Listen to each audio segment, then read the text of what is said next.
दोस्तों, इशिता ने अपनी बेटी रूही का किया करण के साथ इंगेजमेंट। कि जैसे वहां पर रमन आ जाते हैं हॉस्पिटल से ठीक होकर और कहते हैं कि मेरी एक ही बेटी बची हुई थी, मैं भी उसका अभी शादी फिक्स कर रही हूँ। ये बात सुनकर वहीं पर पूरा परिवार खुश हो जाता और कहता मुझे भी बहुत ही अच्छा लग रहा कि ये सब किसकी वजह से होता है। मगर वहीं पर रूही कहती हैं आज नहीं तो कल मुझे सच का पता लगाकर रहना ही पड़ेगा। वहीं पर जानकर एक्साइटेड हो जाती हैं और उनको समझ में भी आ जाता है।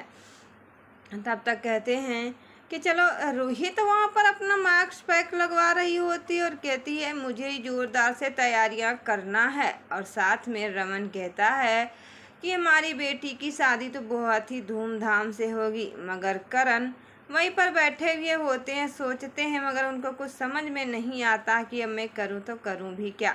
यही बात सुनकर वहीं पर काफ़ी ज़्यादा एक्साइटेड हो जाते हैं। तब तक कहते चलो जो होगा सो अच्छा होगा, मुझे भी अंदाज़ा हो चुका है और आपको भी समझाने में मुझे टाइम लगेगा, मगर हमें तो यहाँ से निकलना होगा। आपस में बात करके रूही तो वहीं पर रहती हैं और समझा रही होती हैं।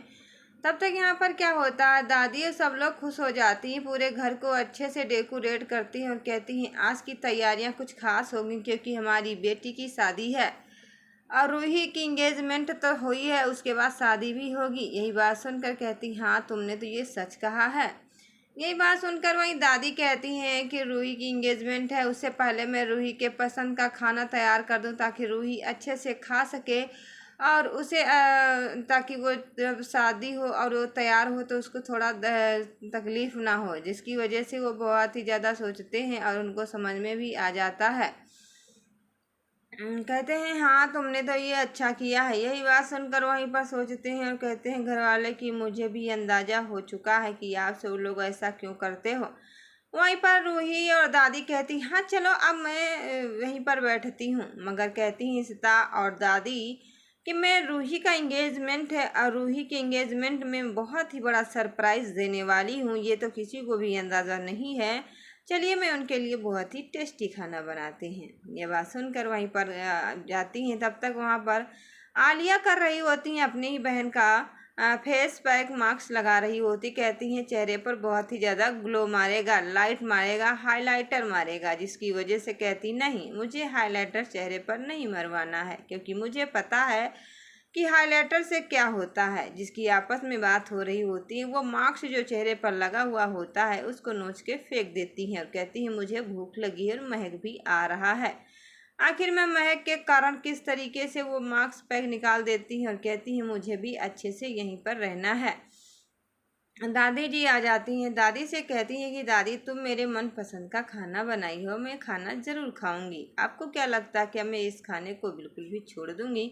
आलिया कहती है नहीं रूही रुक जाइए, आपके चेहरे पर मैक्स पैक लगा है। मगर रूही रुकने वाली नहीं होती हैं। रूही कहती है मैं नहीं रुकूंगी, आपको ट्रस्ट नहीं है तो मैं क्या कर सकती हूँ।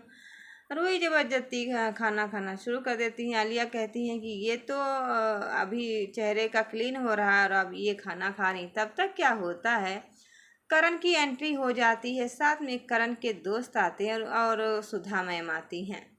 सुधा से काफ़ी ज़्यादा खुश हो जाती हैं। सुधा कहती हैं इशिता के पति रमन से कि आपका ये जो होने वाला दामाद है ये थोड़ा जो है वो हंसने वाला है, आखिर में किस तरीके से मजाक बना रहा है आप अभी देखिएगा। कहते हैं कि मुझे नहीं मालूम कि आप लोग ऐसा क्यों कर रहे हो, जिसकी वजह से बात सोचते हैं और काफ़ी ज़्यादा एक्साइटेड हो जाते हैं और उनको अंदाज़ा भी हो जाता है।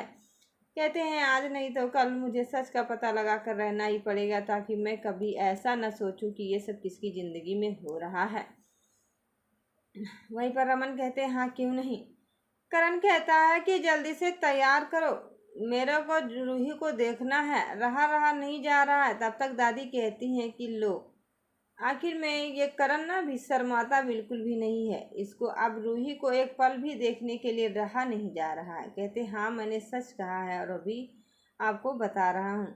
तब तक रमन कहता चलो मैं अभी देख कर आता हूँ। रमन के साथ करण खड़े हो जाते, कहते मुझे भी चलना है। करण कहते हैं कि रमन कहते नहीं आपको नहीं जाना। कहते मैं पहले तो रूही से मिला करता था और आज के दिन हमको रूही से मिलने क्यों नहीं दिया जा रहा है, आखिर में क्या बात है। यही बात सुनकर कहते हैं कि बेटा चुप हो जाइए, आप ऐसे बिल्कुल भी मत सोचिएगा, जो भी है सो अच्छा है, बट आपको समझाना बिल्कुल भी मेरे बस की बात नहीं है। और आपको समझ में क्यों नहीं आ रहा है, ये बात सुनकर सोचने लगते हैं। तो दोस्तों, मेरी वीडियो अच्छी लगी तो लाइक से सब्सक्राइब जरूर कर लीजिएगा। तो मैं मिलते एक नई वीडियो के साथ, अब के लिए दोस्तों धन्यवाद, bye bye, tata and take care.